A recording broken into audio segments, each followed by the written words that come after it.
В эфире 22-й выпуск программы «Восточный экспресс» на русском языке. Его сегодня проведу я, Станислав Быстрец.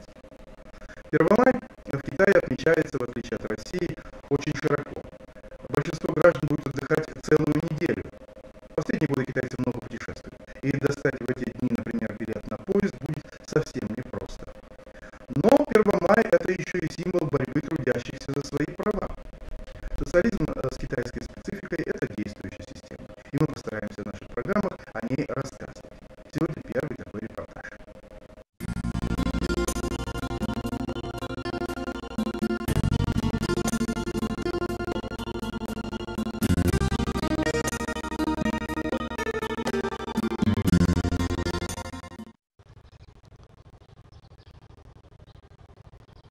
Приюты для престарелых – это тема очень многих произведений мировой художественной литературы. В России мы таких тоже знаем немало. Как поставлено дело социального презрения в Китае? Здание приюта расположено в северной части Суйфэньхэ. Здесь 3 этажа. На первом живут бездомные старики, у которых нет родственников.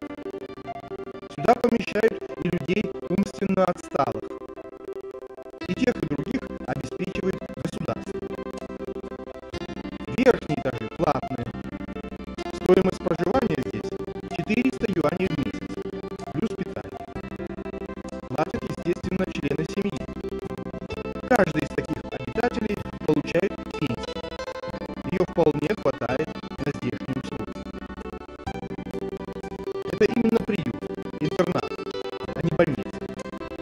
Белые халаты обслуживающего персонала новенькие, сволочи. Нашей телевизионной группе показали помещение, где лежат люди уже весьма преклонного возраста. Сколько мне лет? Да уже больше 80. Точно не помню. Да, мне здесь хорошо. Большое спасибо. Где я раньше работала? Да всю жизнь на железной дороге. Теперь вот живу здесь. Я очень рада. Здесь обо мне заботятся. Спасибо всем. Спасибо. Одни смотрят телевизор. Это развлечение, разумеется, поглощает большую часть времени. Другие вот вяжут, как, например, эта бабушка. Есть и такие, кто без посторонней помощи и ложку ко рту поднести не может, не говоря уже о тщательном пережевывании пищи. Общество других стариков помогает скрасить досуг. Такую комнату у нас в свое время назвали бы красным уголком. Здесь висит полотно на патриотическую тему. На конях 10 китайских маршей. Под картиной старики играют в китайское домино, мадян. Игра поглощает все их внимание. В отличие от известного нам по литературе Старгородского дома для престарелых, в этом заведении есть на чем со вкусом посидеть. Вот видите, диван, вот такой гимнастический аппарат. И вообще здесь оборудован небольшой спортивный зал. Даже беговая дорожка для того, чтобы старики могли развивать свои мышечные способности. Здесь работают всего 8 человек. Обязанности у них разнообразны. Это и снабжение приюта, и доставка разнообразного оборудования. Мебели, например. Заведовать всем этим хозяйством сложно, но и почетно. Директор по фамилии Джао получает моральное удовлетворение от своей деятельности. Да, у нас есть и сироты, но в основном это пенсионеры, у которых имеются семьи. Но современным молодым людям надо ведь работать. Кто будет ухаживать за стариками? Изменилась модель китайской семьи. Раньше 3, а то и 4 поколения жили вместе. Детей было много. Сейчас другие времена. А ведь благодаря этим старикам и создан в Китае социализм. Иногда, как, например, сегодня, и эта комната заполняется жильцами интерната. В этом доме, где обитают люди пожилые, довольно хорошая библиотека. Как видите, здесь представлены самые разные журналы на различные темы, в том числе на экономические, юридические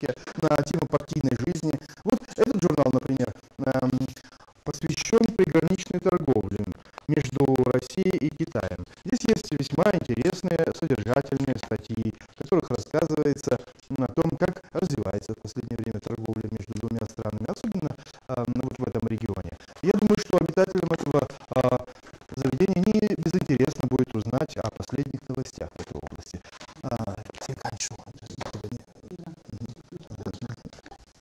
Почитайте, пожалуйста. Чтение, чтение. Но обед здесь, как в Китае History заведено, начинается в 11 часов. К этому времени сюда со своей посудой приходят все обитатели приюта.